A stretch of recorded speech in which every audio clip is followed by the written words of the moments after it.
Shedeur Sanders made the most of his NFL debut last week, playing a majority of the snaps for the Browns. Sanders spent training camp working with the fourth-string squad as he competes in a crowded quarterback room. Fifth-round pick went 14 of 23 for 138, a couple of touchdown throws against the Panthers. Sanders got a lot of playing time, in part due to key injuries to Kenny Pickett and fellow rookie Dillon Gabriel.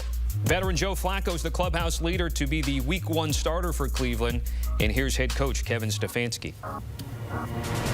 Yeah, I'm not going to get into reps, Mary Kay, other than to say we're going to continue to mix these guys, and also say I'm trying to be very very intentional about our quarterback's development, and I'm really pleased with where both our young guys are, and I could say that about our entire rookie class. They're all working very hard. They're all taking coaching and understanding that this is a progression for them.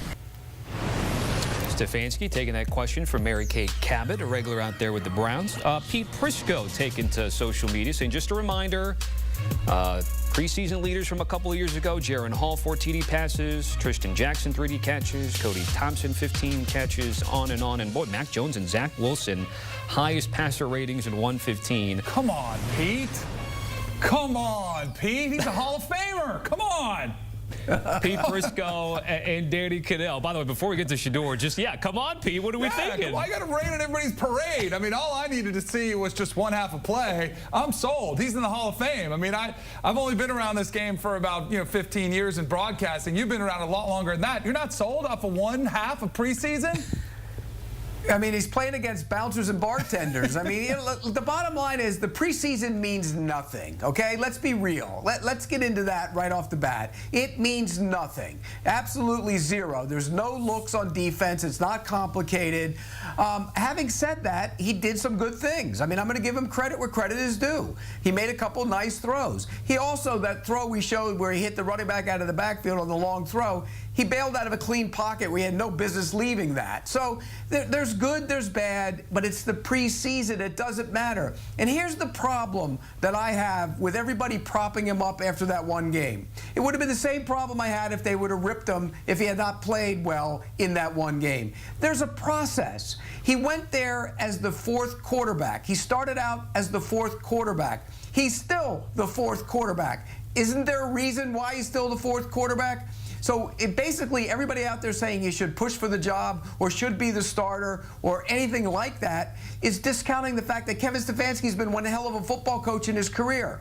They see what he can do on the practice field. They've seen it. They've seen what he can do in training camp. To just sit here and say one preseason game where he was pretty good kind of discounts everything else he's done is foolishness. Now, Pete, you can't do that. You can't have a nuanced take. You have to go extreme one way or another. Like he's either a bust or he's a Hall of Famer.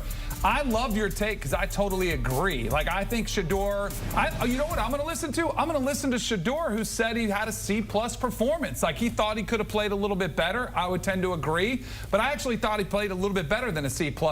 The most important thing is that he took advantage of his opportunity. And that what was driving me nuts last week is people said he's set up to fail and he's going to go out there and he doesn't have these reps and it's going to be so hard. He doesn't have an offensive line. The NFL isn't fair. You have to make the most of your opportunity when it comes, and it came for Shedeur, and he took advantage of it. I love that for him, and I think he's going to continue to improve. The one thing I would say, Pete, and I think this is a huge credit to Shedeur and possibly a feather in his cap, is that the other guys who didn't play didn't get that opportunity. So I think he might have moved up in the depth chart over Kenny Pickett and over Dillon Gabriel because he was able to go out and do that. I'm not going to say he should be starting because I still think Joe Flacco is the guy for Week 1. But I think showing what he did, and while Dillon Gabriel and Kenny Pickett are sitting there because they couldn't play, I think was a huge edge for him in this quarterback competition. Because we've had instances before, coming to mind Russell Wilson, Matt Flynn, Derek Carr, Matt Schaub, but it was like they were already sort of like QB2 moving up, and Shedeur has been now QB4, and he's got to kind of climb the ladder given injuries and all that stuff. So the Browns have the Eagles this week with some joint practices. They're going to face each other, of course, here in the preseason here. Landon Dickerson with that knee. Kenyon Green with the shoulder. Danny, concerns concerns for the champs here in terms of some of the injuries in the preseason for you? Yeah, they're starting to mount. I mean, Landon Dickerson is a 3-time Pro Bowler that you're talking about losing there up front in the middle of that offensive line. Kenyon Green, I'm not as concerned about that, but from a depth standpoint, that's when it starts becoming a little bit more concerning. If you look at what this team has built around, it's been around one of the best offensive lines in the league. And yes, it helps when you have a back like Saquon Barkley. And I do think positionally, guard is one that's probably easier to fill in for as opposed to if they lost one of their tackles who are studs on the outside. But it's definitely something you don't want to be going into the season with, losing one of those key cogs in the middle of that offensive line. No, ideally you'd love to have him. As a makeup, if he's there, they're the best offensive line in the NFL.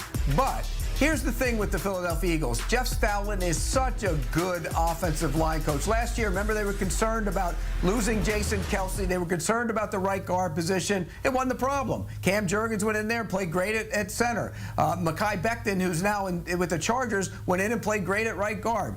They like some of the guys. Matt Pryor is a good, solid backup who's had starts. Trevor Keegan's a young player from Michigan. They like him. I'm not worried about the Eagles' offensive line, in large part because Jeff Stoutland is one of the best offensive line coaches, if not the best, in the National Football League. They'll figure it out. They'll be just fine. Dickerson, no timetable for his return is the very latest, but you guys don't seem to be too worried about the situation surrounding Philly. Curious to think if you're more worried about Matthew Stafford in L.A. 37-year-old Danny, you're our quarterback in epidurals, dealing with a back issue. I know he got that deal to stay there with the Rams, but he hadn't been out there so far with them. Yeah, I'm starting to grow a little bit more concerned. As I have back problems. I think we probably all have back problem at some point in your life, but we're not trying to be a franchise quarterback in the NFL and having to go to the lengths to take care of it to be ready to play. I'm not worried about it until we get to the regular season. If he starts missing practice time in week 1 before he even gets hit, then it's starting to grow a little bit more of a concern, especially at his age, what he's been through. But he's one of the toughest guys that's out there, and they're going to be ultra cautious with preseason playing time or practice time. They really don't need him to do much at all because he's so comfortable in the system. You know exactly what you're going to get from him. So I'm starting to get a little bit more concerned because it's starting to grow, and it's not just back pain. You're getting some more specifics, as you mentioned, Tommy. But overall, I'm probably like a 5, like right at the middle of a panic meter of 1 to 10. Yeah, I'm with you, Danny. And by the way, Danny and myself have had many a conversation about bad backs because we both have had them. And it used to be back in the day, I'd sit there and say, oh, back injury, get out there and play. I'm not like that anymore, I can tell you that. But look, when you get to be 37 years old and the back starts becoming a problem and there's other things becoming a problem, and sometimes you know this, Danny, when you have a back problem, it kind of bleeds over. You start limping and gimping and something else might go wrong. So it is a concern, but it's not a 10 for a 10 in terms of concern like Danny, and probably a 5 right now. But as he continues to get through closer to this, if he has more problems with it, then it's going to inch up and maybe becomes a 7 and an 8. And if it's something that really is a problem, then it becomes a 10 and a 10, and the Rams have major problems. Okay, back-to-back 10-win seasons to keep up with a theme for the Rams. And again, they took the champs to the limit. Philadelphia's toughest test in the postseason came from this Rams team. All right, both of you guys were down at Miami Dolphins camp at various stages so far this summer. Pete, I'm going to give you first word here. Jamaal Williams, according to ESPN, getting a look from the Dolphins, and we saw sort of their short yardage struggles on display against Chicago over the weekend. Yeah, it makes sense. You need a big back. But they might actually have their big back. Alexander Madison got, dinged up. He's out for the year. He has a neck injury. That's always sad to see when somebody goes down for the season. So now you only have 3 backs in camp. They need another one, at least to, get some carries during training camp. But Ollie Gordon looked really good carrying the football, and he is a bigger back. Miami has a toughness issue. We saw that on the opening drive. They went right down the field. They got in the red zone, and they couldn't run the football. And I sat there. I was watching it. I said, they are going to run it at a couple different times. Why? Because they're a new Miami Dolphin team. They want to try and show people they're not the same soft team that they always are. Well, what happened? They were the same soft team they always are. They couldn't run it in. So they need to get tougher. They need to get more physical. And Tyreek Hill might have been right.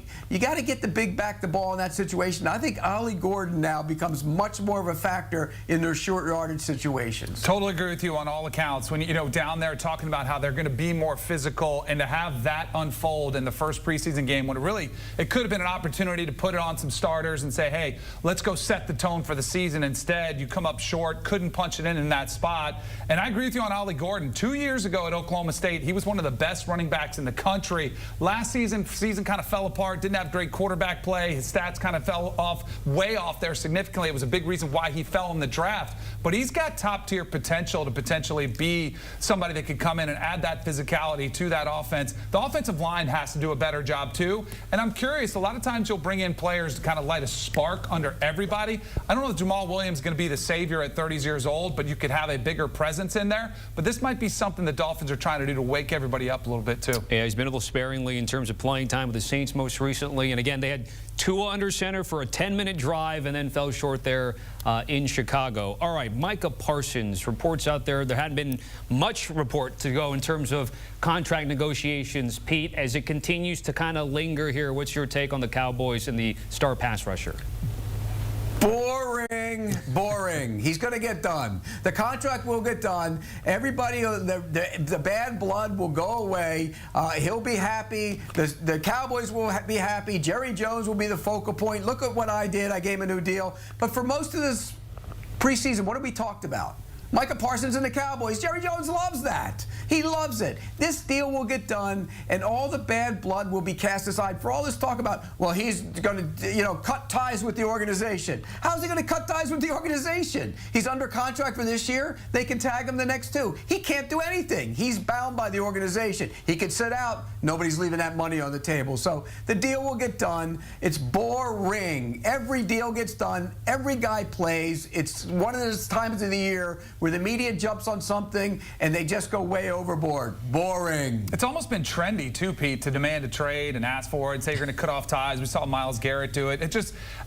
Jerry Jones is a shrewd businessman. That's why he's been able to, be one of the most wealthy owners in the NFL. He is not going to let one of his best players get anywhere close to a trade. He'll be back. I don't think there's any cause to panic. I'm going to take Jerry Jones at his word, too, because you're trying to play hardball with somebody that's been played hardball, had the hardball played against him for 30 years. I don't think he's concerned. I don't think Cowboys fans either should be either, but it is a little bit concerning for him if you're your favorite player, like you're hearing and reading all these news reports. Don't fall for it, though. And they've been through it before with CeeDee Lamb and Dak Prescott, and so it'll be interesting to see when that eventually gets done. Danny, Pete, certainly appreciate it. Danny going to be sticking around for us in a little bit, but the countdown to Sundays is on. Inside a month, CBS and Paramount Plus. We've got a ton of Sunday games and more Sunday games than any NFL network.